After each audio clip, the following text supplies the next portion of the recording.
Many of you watch the Food Network on a regular basis. I do as well. And I'm here today to tell you that thanks to Julia Child, cooking shows became popular in the 1960s. And they remain popular today on networks like the Food Network, the Cooking Channel, and PBS. As a fellow cook and food lover, I appreciate Julia's cookbooks and her television show because she's able to demonstrate how anybody can cook good food using the proper technique and proper ingredients. We will see through Julia's unusual life experiences how they led her to become a pioneer and a role model for today's American cook. We will first look at the fact that she did not always have a love for food. We will then look at her relationship with Paul Child, her husband, and how that led to the beginning of her culinary career. And finally, we'll talk about how she did become a television chef pioneer. Although Julia's cooking show is among the most popular cooking shows in history, it was not always her first career choice.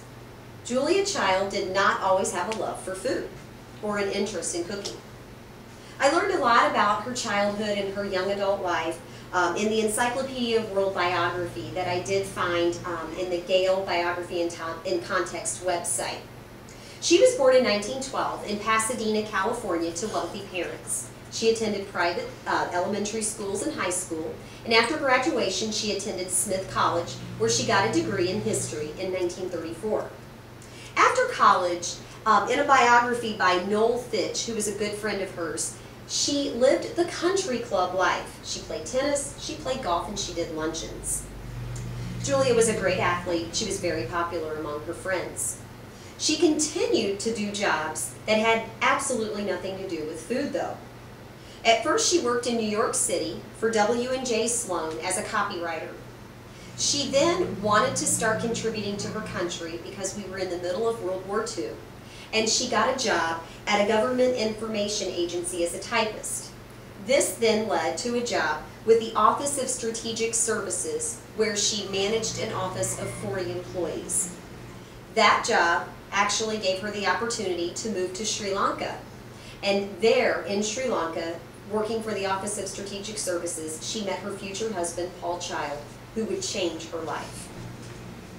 As we will see, this relationship with Paul Child would help launch Julia's culinary career.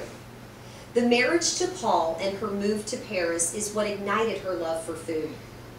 Julia and Paul moved to Paris because of his job with the American Embassy.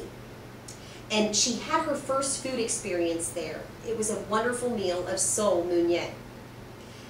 In her book by Laura Shapiro, it is a biography of Julia Child, and she quotes Julia's experience that she had with this first meal. "It was heaven to eat. The flesh so very fresh, with its delicate yet definite texture and taste that blended marvelously with the browned butter sauce. I was quite overwhelmed." So after falling in love with the French people and the French food, she decided that she would continue her culinary education at Le Cordon Bleu, where she was the only female student in her class. She did very well there. And Julia had some American friends who were living in Paris who wanted her to share those cooking techniques with her. So Julia, along with her two French friends, decided to open up a cooking school in her Paris apartment.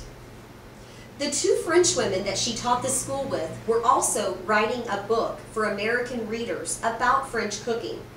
They asked Julia to collaborate with them on the book because they needed someone to help them with the American translations. Julia's experience in writing and history helped her to be able to write this book and to contribute to it. So while she was still teaching in the cooking school, Julia began writing her most famous book, Mastering the Art of French Cooking. The book was first turned down by two publishers who thought that it was too long for American audiences, but the third publisher picked it up. And according to the Encyclopedia of Recreation and Leisure in America, after it was printed in 1961, the book sold 100,000 copies in its first year, which was absolutely unheard of at that time. It's now in its 47th printing and remains one of the most popular cookbooks in history. Julia decided that in order to keep sharing her love for cooking, the next logical step would be to produce a TV show based on her book.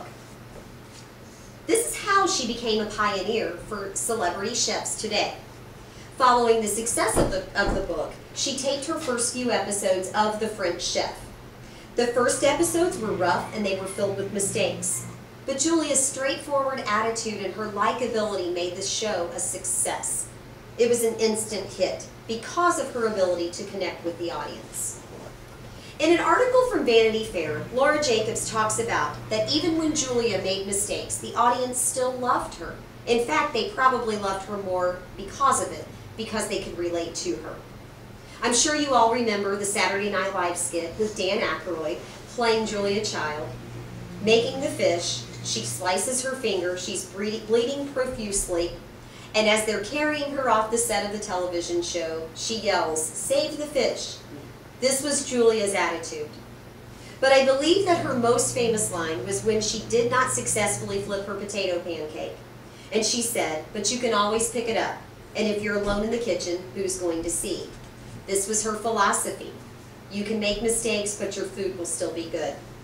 The show paved the way for popularity of cooking shows. It began in 1963 and it ran for 119 episodes.